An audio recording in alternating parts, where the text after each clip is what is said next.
नाव स्वराज्य न्यूज, रयतेचा बुलंद आवाज। राज्याचे महसूल मंत्री चंद्रशेखर बावनकुळे यांनी सांगली आयोजित करण्यात आलेल्या एका कार्यक्रमामध्ये मजेशीर किस्सा सांगितलेला आहे। मी 20 वर्षाचा असताना पत्नीसोबत चित्रपट पाहायला गेलो होतो। त्यावेळी माझी पत्नी अल्पवयीन होती।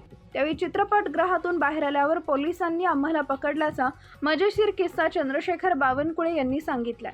माझी पत्नी अल्पवयीन आहे हे सांगून देखील माझ्यावर मुलगी पळवून नेल्याचा आरोप करण्यात आला आणि पोलिसांनी मला तुरुंगात टाकल्याचं बावनकुळे म्हणाले।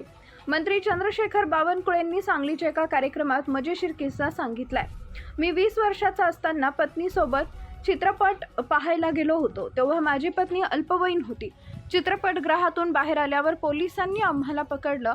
माझी पत्नी त्यावेळी अल्पवयीन असल्यामुळे तिनं सांगून देखील माझ्यावर मुलगी पळवून नेल्याचा गुन्हा दाखल झाला आणि मला पोलिसांनी तुरुंगात टाकला। तब्बल 1.5 वर्ष ही केस सुरू होती असंही बावनकुळे यांनी सांगितलंय। मी 8 दिवस जेलमध्ये होतो असंही ते म्हणाले।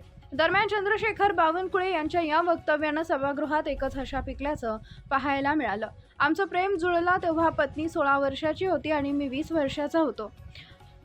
आम्ही दोघंही अल्पवयीन होतो। त्यावेळी आम्ही कयामत से कयामत चित्रपट पाहायला गेलो होतो। चित्रपट पाहून बाहेर आल्यावर पोलिसांनी आम्हाला पकडलं। आम्ही दोघेही छोटे छोटे होतो, पण आम्हाला कोणालाच काही सांगता येत नव्हतं। काही कारण नसताना पोलीस मला स्टेशनला घेऊन गेले। अल्पवयीन मुलगी पळवून नेली म्हणून माझ्यावर केस लावल्याचं बावनकुळे यांनी म्हटलंय।